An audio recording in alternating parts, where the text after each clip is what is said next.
know, he's a professional, I'm a professional. You know, we're both linebackers. And I think we all trying to achieve the same goal. That's my brother, you know, from another mother. You know, like I said, we in here working together. We got to deal with all this whole situation together. And you know, like I said, we linebackers, man. You know, we like the kings of the team. So we got to hold everything down.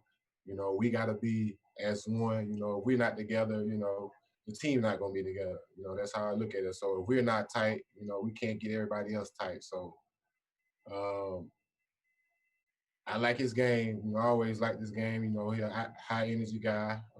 I feel like I can learn from him when it comes to that. You know, just because you know you can never go wrong with energy. You know what I'm saying? No matter who it is, you know, energy is everything when it comes to the football world. So I'm excited. You know, I'm excited. I'm really excited. I can't wait to get on the field. You know, all this virtual stuff is, you know, it's cool, but it's nothing like actually being on the field playing. So I'm really eager and excited to get out there with them and the rest of them, everybody else.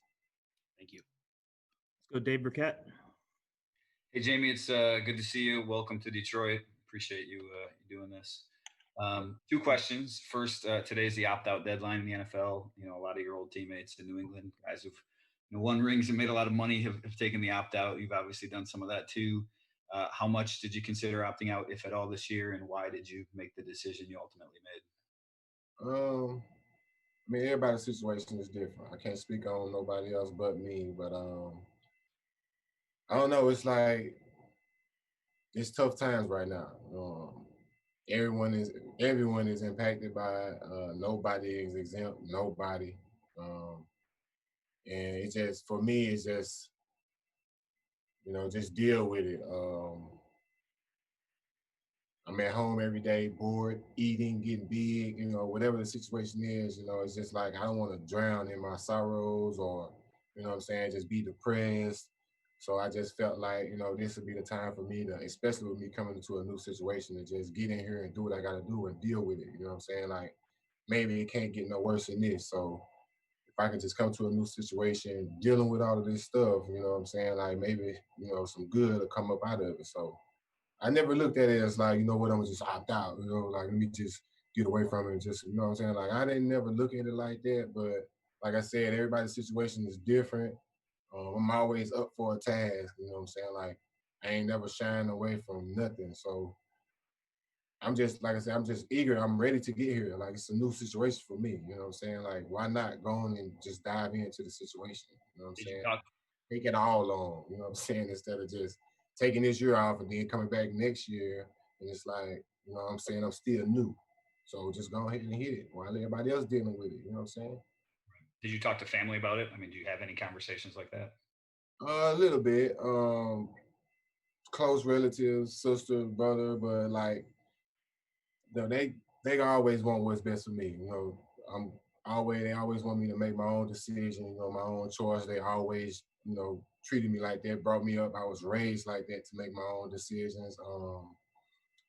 So yeah, they always just they on my side. Whatever I you know decide, they gonna back me up. So yeah, it is what it is. Like I said, they just want me to be safe. You know, like whatever it is, just be safe. You know, do whatever you got to do to social distance yourself, stay clean, whatever it is, just be safe. You know, be safe and be great.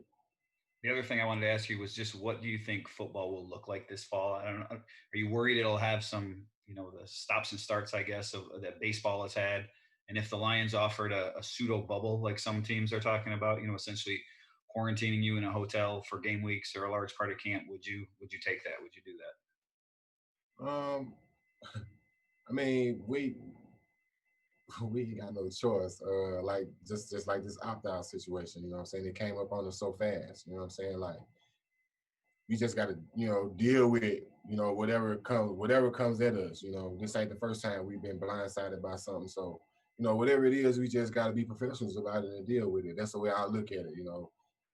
A lot of the shit hurt, you know what I'm saying? A lot of it hurt, but at the end of the day, it's like, you know, you gotta deal with it, you know, work through it. You know, if you're gonna cry about it, you know, go on about your business or whatever, you know what I'm saying? Like the situation is just the whole thing is tough. This whole situation, the whole deal, like we don't, the answer is just not there. You know what I'm saying? So it's either however you feeling that day or whatever, like just deal with the situation. You know what I'm saying? Like we all dealing with it. It's definitely the season definitely is gonna be like I don't know, it's gonna get put on hold. You're gonna have to miss a couple of games. A lot of guys gonna be test positive or whatever. Like that's gonna happen. Like we can't run from it. Like I said, nobody is exempt. So you just gotta deal with it, man, and just pray for the best, hope for the best. Next man up mentality. That's been the mantra. Next man up. You know what I'm saying? So we got a lot of guys on the team with 90. You know what I'm saying? Then we go from there. Like somebody catch it, you got to sit out 13, 14, however many days it is. I don't know. It's whatever the league throw at us, we got to deal with it. I mean, we're here now, so it is what it is. Like we ain't. Obviously, we don't have no say. Especially when it comes to opting out. Like I said, this shit just come right at us. Immediately, like today, like you said, like we ain't got no time to think about nothing. So like I said, it is what it is. We got to deal with it. Thank you. So Ben Raven next. Sorry about that. Thank you for the time. I'm gonna kind of piggyback off of Tim's question here, and just like the way JD was talking about you guys' relationship the other day, it made it sound like you guys have been teammates your whole life, and just kind of like how important and just like to your confidence playing next to this guy you never played to, you were able to develop a relationship like this, quarantined in different parts of the country for most of the summer. Like how important is that to you? Just getting it with him now physically. It's easy, man. We professionals, man. We all pros. We all got a job to do. We take our job serious. It shouldn't take, much. If you really serious about your job and your professionalism, it shouldn't take much, right? You know what I'm saying? So no matter what it is, what the situation is, we all coming in here to do our job. You about your business, I'm about my business. Let's handle business. You know what I'm saying? So no matter if we've never met, you know what I'm saying? Like all the first conversation, as long as we have a good, deep first time conversation, like, we about our business. Let's handle our business. And since we've met, we've been in the building, it's been even better. You know what I'm saying? So it really don't matter because we never played together. It's really all about conversation. It's where our minds at. It's about our, professionalism, how we handle our business, how we go about our business inside the locker room, especially with everything going on. We have to be professional, just like now, like, social distancing or whatever. So I just feel like he's a true vet. I'm a true vet, you know what I'm saying? He's carrying himself well. I'm trying to carry myself well. We're all doing what we have to do. And that's why our relationship is, it is what it is because of that. So, like I said, I'm just grateful. Appreciate it. We do 3 more questions. Mike Rothstein, Ken Brown, and Wojo. Hey, Jamie, thanks for doing this. I want to follow up on another question and really your answer about the opt-out situation.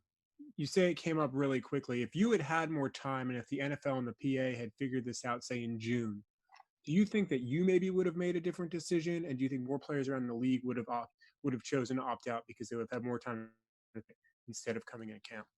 I don't know. It's kind of like I said, it's hard because you got to live day to day. It's a day-to-day thing, man, with this situation that we're living in. So it's kind of like I don't know how close it's going to hit home. You get what I'm saying? Like my son might get it, sister, whoever. You know what I'm saying? Like I don't know one of my teammates.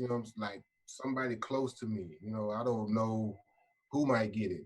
I might get it and I might be just down bad, like real bad, like sick as a dog, can't breathe, can't do anything, like I don't know, and it just might the next day I just might, what, maybe I need to sit down, take care of my body, do this, do that. Like you never know the situation. So obviously, if we had more time, that's it's good for the players. You know what I'm saying? But we don't have, we didn't have much time. Like I said, it is what it is. You got to deal with it. We in it. Now we in it. So we just got, like I said, we got to deal with it.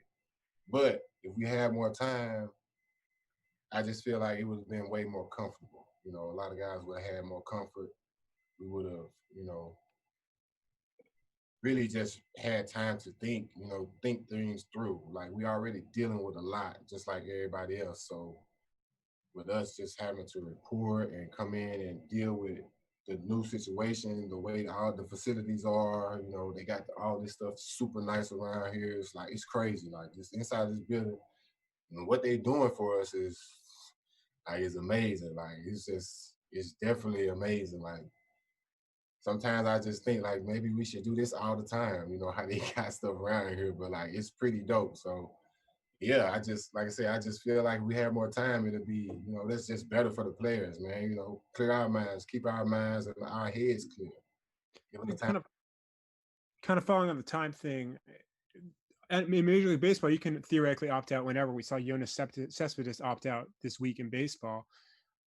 If you don't opt out today, you can opt out. Do you feel like players still try to find a way out if all of a sudden, like you said, a son, a daughter, a parent gets sick, but it's not to the level NFL says? Like, how do you think as a player you can handle that? Because that puts you in a difficult situation potentially.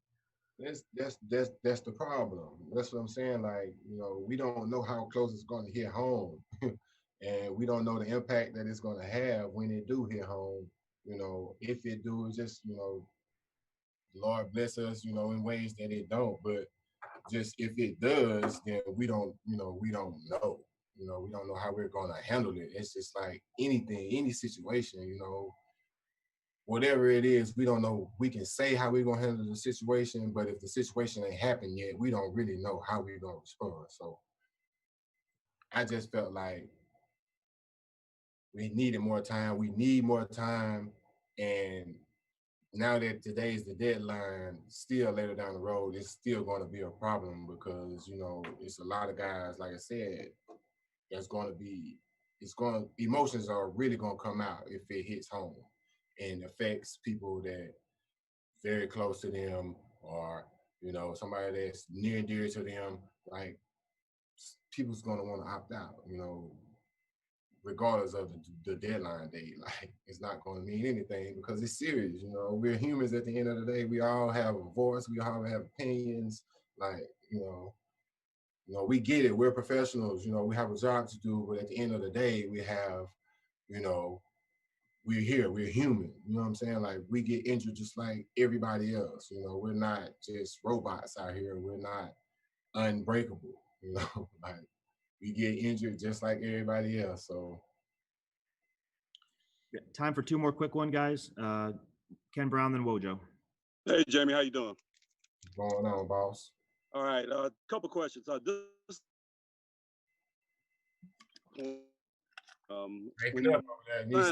People assume take Kennard's spot as the outside. I'm sorry. I can't hear you. Breaking up. Oh, can you hear me now? People assume you're going to be playing inside. Kennard's spot outside, but I've seen you play inside. I've seen you play outside, dropping. I've seen you with number 91 on, rushing the passer. If they told you yet which way you're going to play, and if it was a season or a game we could go to and say, this is Jamie Collins playing, where would we go look? Any game for me. I feel like I'm doing what I got to do every year, every game, every season, despite what happened. Despite where I'm at. Like, you can go check my stats. My stats is through the roof. Every season. It's like, it is what it is. Inside, outside. Like I said, this is my job, man. I'm here. Doing what's best for the team. I just want my teammates to know that I got their back. Whenever they need me, I'm there. And hopefully I can say the same about everybody else. But, it is what it is, man. They put me inside, I'm gonna play inside. They put me outside, I'm gonna play outside, because that's me anyway. I don't like to, I'm kind of like, when it comes to the ball, I'm kind of greedy. So I like to switch it up every now and then, and hunt for the ball, I like to rush the passer, but a lot of times I like to catch interceptions too. So I do whatever, whatever it is. They want me to play safety, I drop some weight to play safety. So like I said, it's my job. Whatever they pay me to do, I'm gonna do it. Wojo, last question. Yeah, Jamie, you mentioned about all the protocols in the building. That they've done a great job, safety measures and everything else. As a veteran, do you also look at your teammates and make sure they're being responsible, younger teammates, whatever? Because some of the violations of protocols have been people leaving situations that they shouldn't be in. How do you handle that with your teammates? We just hold everybody accountable, man. We just, like I said, hope and pray for the best, because we all grown men. Everybody grown around here. Everybody got families. Everybody got their own responsibilities. That's how we become, a brotherhood. You hold your brother accountable. You can't always hold his hand. Walk across the street. You know what I'm saying? I need to know you're gonna do the right thing when I'm not there. I know you're gonna do the right thing when I'm there. I need to know if you're gonna do the right thing when I'm not there, and that's what's really important. And you harp on that so much, it's just like, if I do wrong, I'm gonna feel bad, or it's gonna be like I let myself down, I let them down. How am I gonna win them back over? It's just a lot of stuff that go through, because I look at that the same way, as for me, like growing up or whatever. So I don't want to be that guy. Like, I don't want to just be the oddball to just go out, I don't know, to the club or whatever, you know what I'm saying, and catch some, and bring it back, to my teammates, and spread it around the building. I never want to be singled out, put it like that. I'm always a guy that's, I'm always in the shadows, I'm not a, guy that's looking for the spotlight. Like I said, I'm under the radar. I try to move. I'm a private person. I try to move under the radar as much as I can. So I definitely don't want all my teammates looking at me, with side eye, just because I messed around and, let the team down for, immature reason. But, like I said, it's a mistake. We all got to make mistakes. They young guys, we all bump our head every now and then, but it's what you do after. And, it is what it is. Veterans do the same thing. It is what it is. Like I said, it's just what you do after. It's how you feel. It's your soul. It's whatever. That's on your shoulder. It's how you deal with it. If you don't care, then that's bigger than all of us. That's the problem that you have to deal with. So I don't know. Like I said, I never want to be that guy. Like I said, I'm so under the radar. I'm so private. I don't want everybody looking at me sideways for something, so stupid. So All right, guys. Thanks for the time. Thank you, Jamie. yeah. Thanks, Jamie. Who Appreciate that it. was? Yeah, who that was? Wi-Fi messing up over there. I couldn't hear. Thanks, Jamie. You gotta get that fixed.